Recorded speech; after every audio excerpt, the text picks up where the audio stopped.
Hello, and welcome to our 17th lesson out of our book of Judges. Today we're going to look at Judges chapter 18. But before I begin, let us open with some prayer. Most gracious and loving God, in all things you watch over us, you guide us, and you lift us up. Help us today to understand the words we are about to read.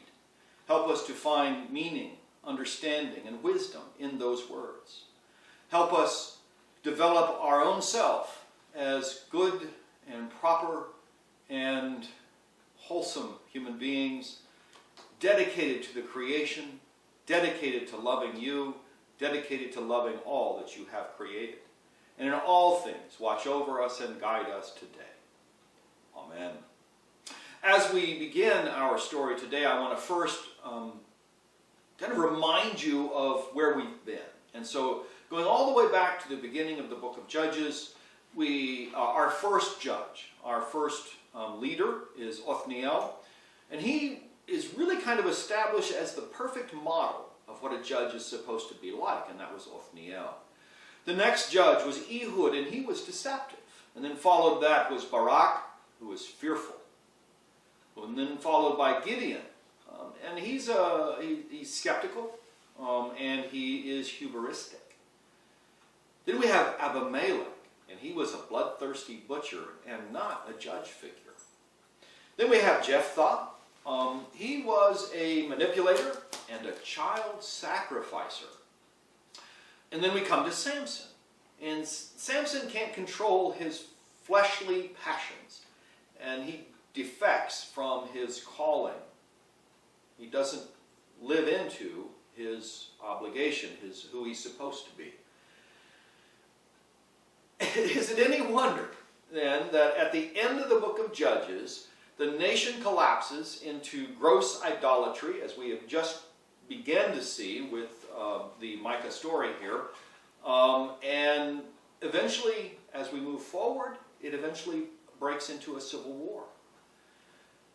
The consequences of this breakdown, this deterioration that began all the way back in the early days, back in chapters 3, and then moved all the way through chapter 16. Idolatry is very evident, it's very prominent. As we move into this story here, it has now gotten so bad that people don't even think twice before engaging in the evil that is around them. And in fact, they even consider this evil that they're doing a form of Yahwism, of following God, Adonai. It combines the worst practices of it combines the worship practices of both Adonai and the god of the Canaanites. That's where they've gotten themselves into. As we move forward, we'll see the absolute destruction, the absolute chaos, the absolute disarrangement of everything around them. Beginning now with chapter 18, the migration of Dan. In those days, there was no king in Israel. And in those days, the tribe of the Danites was seeking for itself a territory to live in. For until then, no territory among the tribes of Israel had been allotted to them. So the Danites sent 5 valiant men from the whole number of their clan, from Zorah and from Eshtaol, to spy out the land and to explore it. And they said to them, "Go, explore the land." When they came to the hill country of Ephraim, to the house of Micah, they stayed there. While they were at Micah's house, they recognized the voice of the young Levite. So they went over and asked him, "Who brought you here? What are you doing in this place? What is your business here?" He said to them, "Micah did such and such for me, and he hired me, and I have become his priest." Then they said to him, "Inquire of God, that we may know whether the mission we are undertaken will succeed."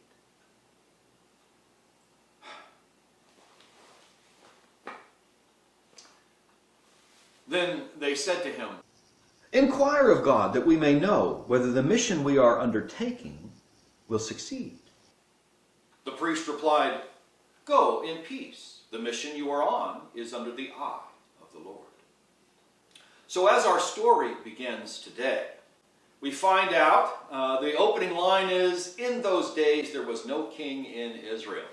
I remind you again that that is now the theme of this story. We will see, we've seen that once already, and that was tied to, and everyone did as they saw fit in their own eyes, or as they saw in their own eyes to do. And then we have this phrase first, and that's 4 times, and then the other phrase which is added to it, they did whatever they felt like was in their own eyes, is in the first and in the last of those statements. But there are 2 of them here in the middle, and this is the first of the 2 in the middle, where we find out again that there is no king in Israel. And what that is referring us to again is the idea that people were not following a cultural or a social norm. Everybody was doing as they saw fit. There was no one to set the example, no one individual to set the example of who they should be or how they should act or what they should do. Instead, each person would decide for themselves what is right or what is wrong. And at least in their world, that leads to chaos. So, as we move forward in the story, we're now introduced again to the Danites. I remind you that a lot of the stories that we have encountered in here or in this were either from the tribe, the tribal leadership, or the judge, or the person in charge, or the group that is being talked about. Comes from so far where they've been very beginning the Benjamites, and then Judah, and then Ephraim, Manasseh, those tribes all together. And then also the tribe of Dan is mentioned. The tribe of Dan is interesting, is that it's mentioned here, and it says here that the Danites were seeking for itself a territory to live in, for until then no territory among the tribes of Israel had been allotted to them. Well, that's not true. Back in Judges, or back in Joshua, Joshua allotted a piece of land to the Danites that rested between where Judah is and the coast. What this is trying to infer is that they weren't allotted any land. But what we actually know is, and what is truly what's being said here, is that they had not been able to take the land that had been allotted to them. During the period of time between Joshua's time when they moved into the territory and when Dan was trying to conquer their piece of land that had been allotted to them, which would have been on the western side of Judah all the way to the Mediterranean Sea. What is today known as the Gaza Strip was originally allotted to be Danite land. But the Danites were not able to claim that land. They couldn't conquer the people that lived there or who had invaded there. They may have actually conquered part of it and taken some of it. As we see, they were living in Danite territory when this story begins. And so they did have a small foothold into that territory, but the Philistines had moved in and had taken the entire region.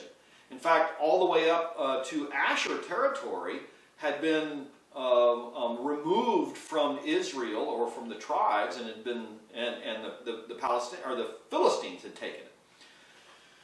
So the Danites, they were allotted land, but they hadn't been able to take their allotted land. Regardless of what this says, that's what truly happened. And I think the teller of the story here, the writer of the story, is trying to kind of cover that up a little bit, or at least obfuscate what's happened here.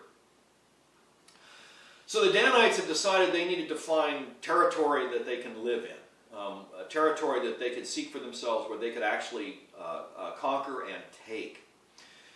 And so they send 5 valiant men from the whole number of their clan. They come from 2 towns, Zorah and Eshtaol, and they're sent to go spy out, go find us a place to live. And so they head out, and they start exploring exploring around. Well, they come to the hill country of Ephraim, where Micah lives. And they see the hill. They see the house of Micah, and they go, and Micah offers them hospitality. Or actually, they come to Micah's land. They're on his property, and so they come to the territory or the property of Micah, and they stay there. And so Micah offers them hospitality. So while they were there at Micah's house, they recognized the voice of the young Levite. Now that's interesting. Now, what they don't recognize his voice as an individual. Oh, I recognize that belongs to that Levite that we met years and years ago. Now, what he's actually referring to here is that, remember, this Levite had been living in the territory of Judah. And the tribe of Judah and the Danites down in that territory, down there in the southern end of this region, the southern area, each one of those, they had their own particular dialect. As we saw earlier, remember say the word. If you say the word correctly, you get to go through. If you don't say the word correctly, you die. And this is one of those kinds of things, is that each area developed its own dialect, its own version of their language. And so that would be like someone here in Oregon goes down to Louisiana and you're listening to their voice. Or you're from Louisiana and you live here, and all of a sudden you hear someone speaking in a Louisiana, in your accent, the accent that you recognize. And that's what this is here. They recognize his accent. They recognize the accent that he's had because they recognize that he is from that southern area.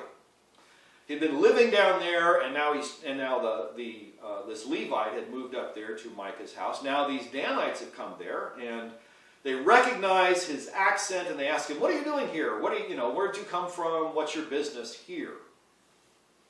Maybe they were just curious as to why this southern-sounding Levite, or actually this would have been the southern-sounding Levite was all the way up here in the northern territories, up here in Ephraim. So they asked him about this, and he says, "Well, Micah did this and that for me." And the story is very interesting, as they kind of rush us through that little bit. Well, Micah did this and that for me. And he also hired me. And I've become his priest because of that. Well, the Danites, oh, great, okay. Well, since you are the priest of this shrine, and you are a Levite priest of this shrine, why don't you inquire of God that we may know whether the mission we're going to undertake will succeed? So they ask the Levite priest, who is still unnamed at this point. He will get a name, but at this moment he is still unnamed. So the Danites, knowing here that this Levite here, they've got the shrine, he's got the idols, he's got all this stuff here, they said, "Why don't you inquire of..." The word here used is Elohim, and all of our translation translate that to be God with a capital G. But we do also need to know that Elohim also can mean gods. But maybe the Danites are here trying to actually find out from Adonai whether this plan will succeed, and so they ask him to ask about this, whether the mission we'll undertake that we're going to do will succeed. And the priest replies. Now we note here that maybe the story is being rushed, and they don't say, "Well, and he went into the shrine and he asked of God, he broke out the Urim and the Ummim and the Thummim, and he asked God about all of this, and he came back out after inquiring of God, and God gave this answer." None of that's there, but we're going to have to assume that that's what happened here. When he comes back out, the priest replies, "Go in peace. The mission you are on is under the eye of the Lord." I want you to know that is a very ambiguous answer. What he's saying is that, well, God's watching. He didn't say, "Yeah, your mission will succeed. God is going to help you succeed in this mission." None of that. It's, go do this thing. God's watching, which is a very ambiguous answer. You need to know that. Okay. Picking up now with verse 7. The 5 men went on, and when they came to Laish, they observed the people who were there living securely, after the manner of the Sidonians, quiet and unsuspecting, lacking nothing on earth, and possessing wealth. Furthermore, they were far from the Sidonians and had no dealings with Aram. When they came to their kinfolk at Zorah and Eshtaol, they said to them, "What do you report?" They said, "Come, let us go up against them, for we have seen the land, and it is very good. Will you do nothing? Do not be slow to go, but enter in and possess the land. When you go, you will come to an unsuspecting people. The land is broad. God has indeed given it into your hands, a place where there is no lack of anything on earth." So, the 5 men, they leave Micah's house and the Levite there, and they move on and they travel on, looking for a place where the Danites can settle. And they come to a town called Laish. And Laish, as they look at it, they look and they see that the people who live there are living securely, which means they feel safe, that it is a safe place. It's a safe place after the manner of the Sidonians, which means then that it's kind of like, and they have enough power, they have enough separation, they have enough internal integrity to be like the Sidonians, living securely, living happily here. They're quiet and unsuspecting, meaning they're living in peace. They have peace, and they have rest. In fact, the word that's used here, that quiet and unsuspecting, is they have rest, which is what, if we go back and we look at what did at the end of each one of the good judges, what happened is that the people found rest, and the judge served for a long time, and the people found rest. Well, here this is. They were living quietly and unsuspecting. They were, they were living at rest. And so they had no enemies around them. They were living quietly, and they had no one to fear around them. They also lacked nothing on earth. It means everything they needed. They had fertile land. They had grapes. They had crops that would grow. They had fertile land, and everything they needed was provided right there. On that spot. It was just that good of a place. And the place also had wealth. Maybe there was silver or gold or other precious things that were grown there. Or maybe it was just the fact that they grew great wine or great grapes or something, or great olives or something like that. But this place possessed wealth also. So they lived securely, they lived in peace, they lived at rest. They had no enemies, no fears, and everything was great for these people that lived in Laish.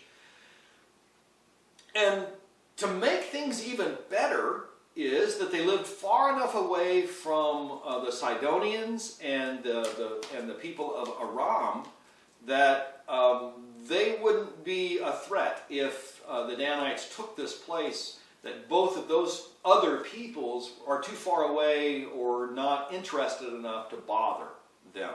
And so they would, if they were to take this place, they would live at peace. So, they go back to their home. They go back to Zorah and Eshtaol. They tell them, or they're asked, okay, what's the report? What did you find? What did you see? And their response is, well, come, let's go up against them. For we have seen the land, and it is very good. So, encouraging them, we found the place, let's go there. What are we waiting for? It is perfect for them. It's perfect for us. Are you just going to sit here and do nothing? Let's go. They're really rushing this. So they want to move forward quickly because they've found this place, and it's perfect for what their dreams are. Don't be slow to go, but enter in and possess it. Let's just get up there and get this done. When you get there, you're going to come to a very unsuspecting people. A people who have no enemies. So they're unsuspecting. The land is broad. It's big. There's enough land for us. And he goes, God has indeed given it into your hands. They're putting their... God said he's going to watch. He doesn't necessarily, he's approving of this, but they're kind of like, well, God has indeed approved this for us. We're going to go do this. He's giving it into our hands. Don't know if that's necessarily true. Remember, they're acting as their own. And in some ways, just like Micah, they're inferring God onto something that maybe isn't there, that isn't true. Instead of putting, God is in this idol now, which is what Micah did here, that God has permitted us to do this. Maybe they're speaking for God, but God isn't speaking. Picking up now with verse 11. 600 men of the Danite clan, armed with weapons of war, set out from Zorah and Eshtaol. They went up and encamped at Kiriath Jearim in Judah. On this account, that place is called Mahaneh Dan to this day. It is west of Kiriath Jearim. From there they passed on to the hill country of Ephraim and came to the house of Micah. So these 5 spies had come back. They reported what they saw, what they heard, what they felt, what they know. And 600 men from the Danite clan, from this Danite clan, armed with weapons of war, set out. And they go up and they encamp at Kiriath Jearim in Judah. So again, they go and they encamp on the edge of Judah territory. And the place is renamed. The place is renamed to Mahaneh Dan. Mahaneh Dan means the camp of Dan. And it's located west of this other place, this Kiriath Jearim. And from there, they camp there for a day or so, and then from there they move on into the hill country of Ephraim, and they come to the house of Micah. And so they're passing by where the house of Micah is. Picking up now with verse 14. Then the 5 men who had gone to spot out the land, that is Laish, said to their comrades, "Do you know that in these buildings there are an ephod, teraphim, and an idol of cast metal? Now therefore consider what you will do." So they turned in that direction and came to the house of the young Levite, at the home of Micah, and greeted him. While the 600 men of the Danites, armed with their weapons of war, stood by the entrance of the gate, the 5 men who had gone to spy out the land proceeded to enter and take the idol of cast metal, the ephod, and the teraphim. The priest was standing by the entrance of the gate with the 600 men armed with weapons of war. When the men went into Micah's house and took the idol of cast metal, the ephod, and the teraphim, the priest said to them, "What are you doing?" They said to him, "Keep quiet. Put your hand over your mouth and come with us, and be to us a father and a priest. Is it better for you to be priest to the house of one person, or to be the priest to a tribe and clan of Israel?" Then the priest accepted the offer. He took the ephod, the teraphim, and the idol, and went along with the people.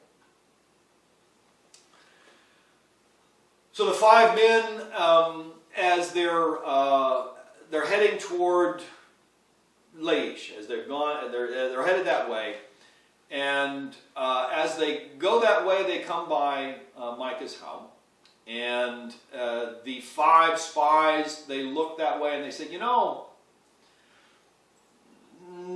there's a shrine here, there's a building here that's got an ephod, a teraphim, and an idol cast of metal.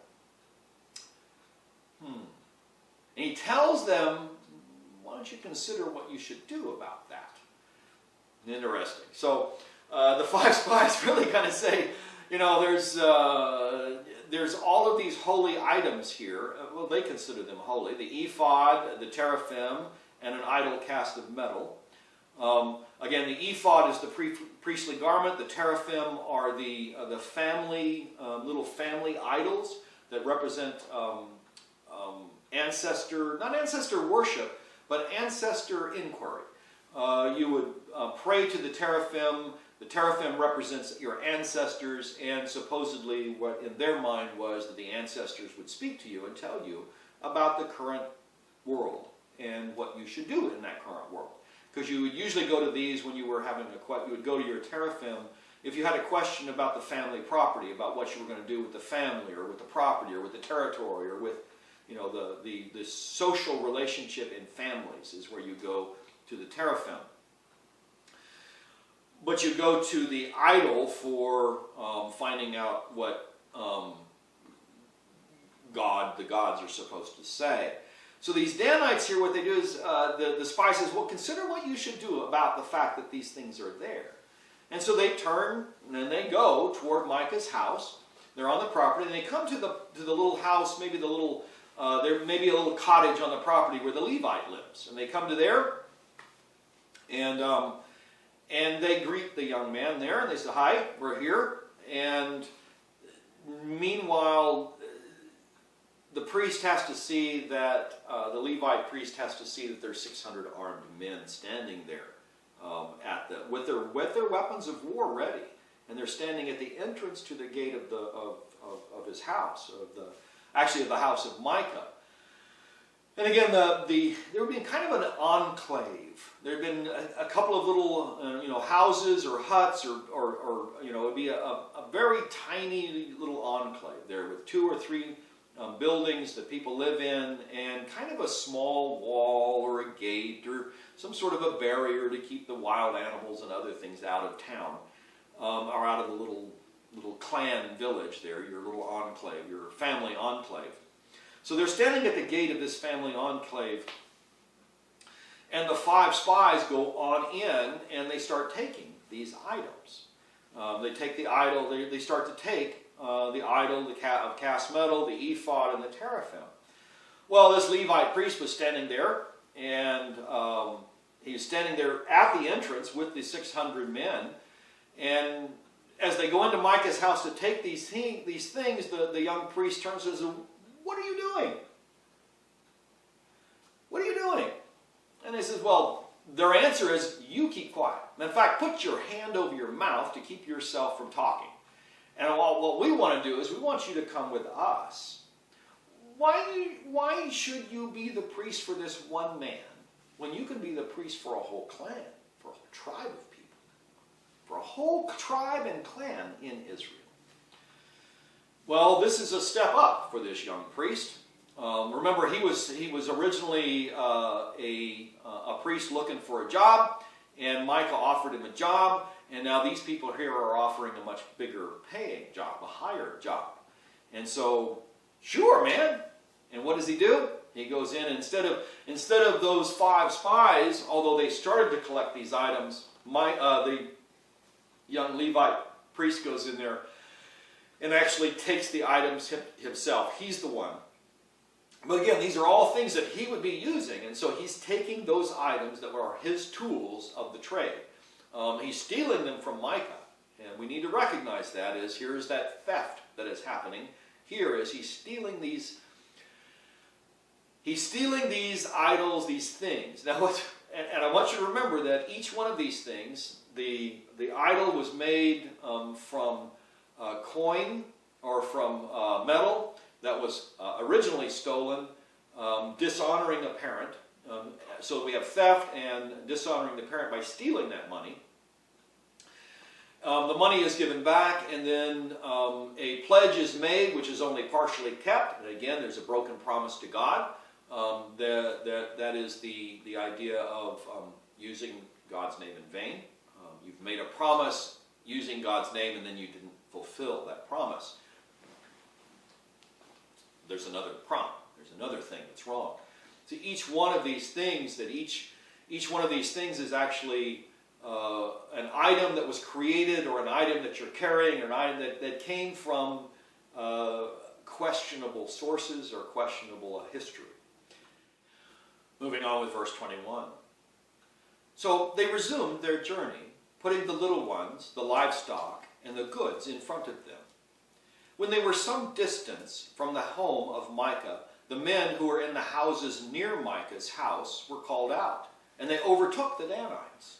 They shouted at the Danites, who turned around and said to Micah, "What is the matter that you come with such a company?"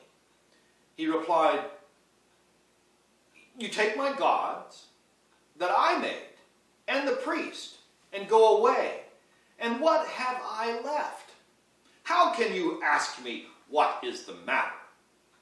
And the Danites said to him, "You had better not let your voice be heard among us, or else hot-tempered fellows will attack you, and you will lose your life and the lives of your household."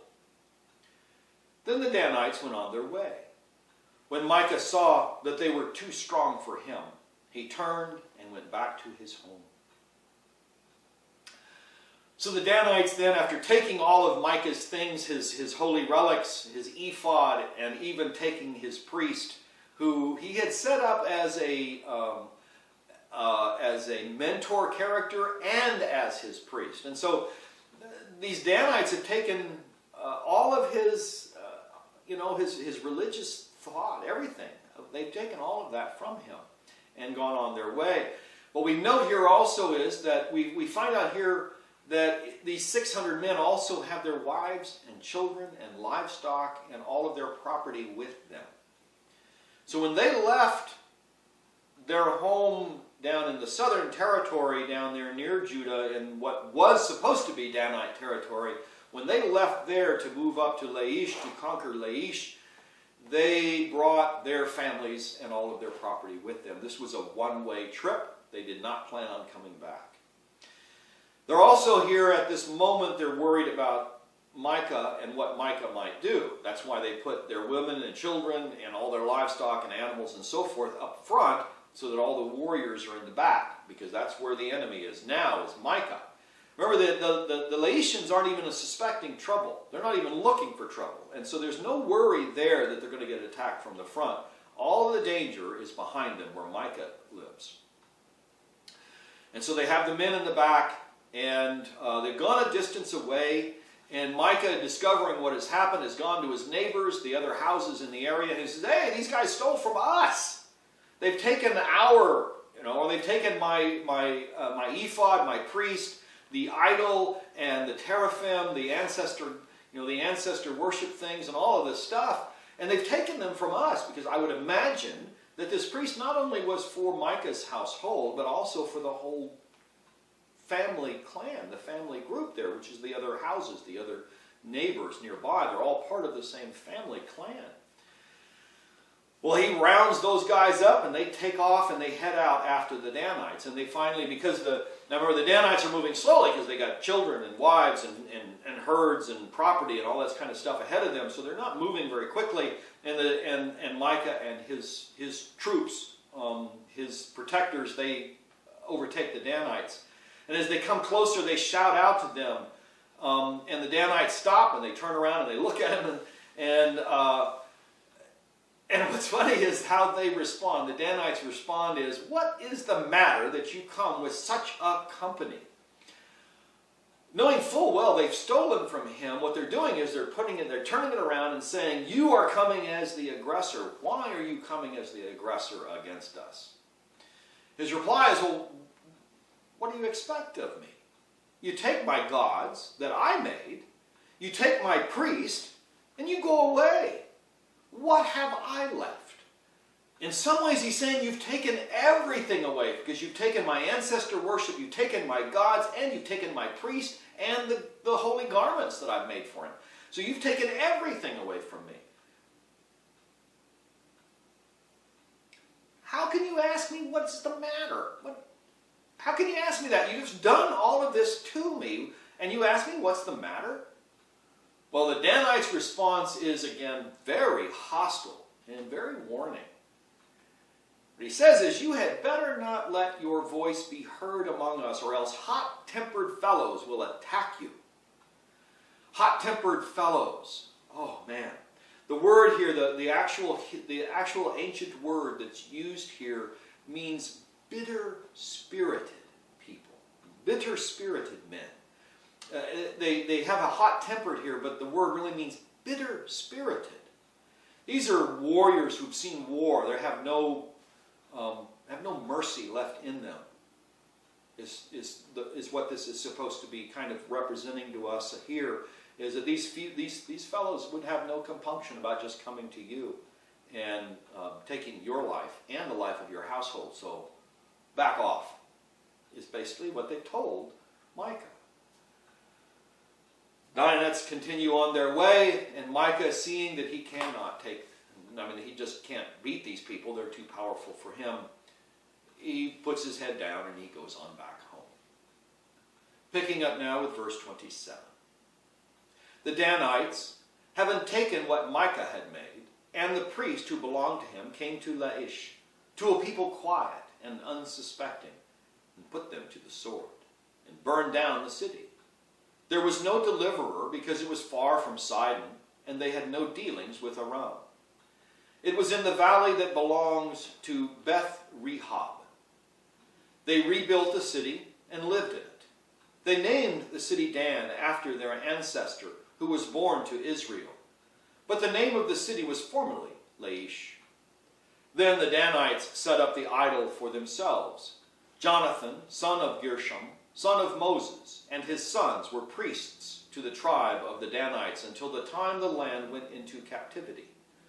So they maintained as their own Micah's idol that he had made, as long as the house of God was at Shiloh. So as the story moves forward, the Danites, it kind of goes over what had just happened here. The Danites, they took Micah, everything that Micah had made, and the priests that belonged to him, and they come to Laish. To a people quiet and unsuspecting, a people at rest. A people who had no fears of outside, who had no fears that someone was going to come and burn down their city. When they got there, though, these quiet and unsuspecting, these very peaceful people were put to death. They were put to the sword. The city was burned to the ground. Tells us there was no deliverer because they were so far from Sidon and they didn't have any dealings with Aram. And so here was a people who had no one to come and protect them. They had no deliverer for them.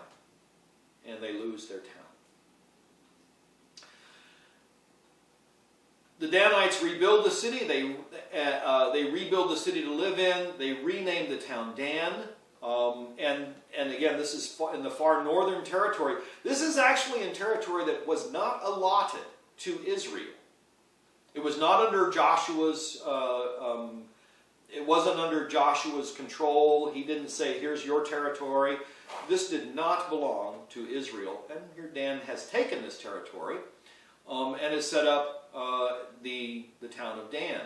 And this is, of course, the Dan where we get the phrase from Dan to Beersheba. Dan all the way in the north and Beersheba all the way in the south. Dan all the way in the north in Danite, the new Danite territory, and Beersheba all the way in the south in Judah territory. And that's where that phrase comes from Dan to Beersheba, from the top to the south, from the top to the bottom.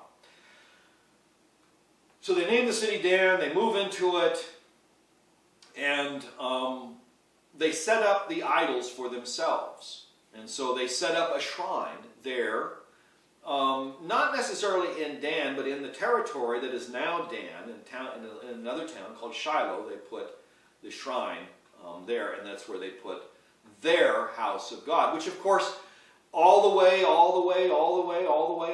up until the Assyrian time. That's what that is all the way until the land went into captivity was when the Assyrians came in and that first conquest of the Assyrians. That this territory was the religious site for this territory, for the northern territories, was at Shiloh, and it was Micah's idol, Micah's teraphim, Micah's ephod, Micah's Ummim and Thummim, and all of those things that had been created by Micah and then stolen by the Danites were established, and the shrine that became the shrine for the north, or the holy place for the northern tribes to go and worship. This, of course, sets up the whole issue that is in the first century Christianity time, the first century of Jesus' time, the conflict between the Samaritans up northern territory where they can worship God wherever they choose, and the southern territory where you can only worship God at Jerusalem.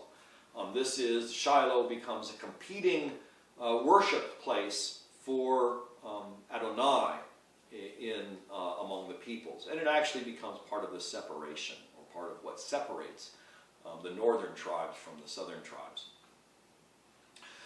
Well, that's our lesson for today. I hope you enjoyed it, and I hope you look forward to, as I do, our lesson for next week as we continue the final stages of our Judges story. And so, God bless you. Go in peace to love and serve the Lord. And all God's people said, Amen.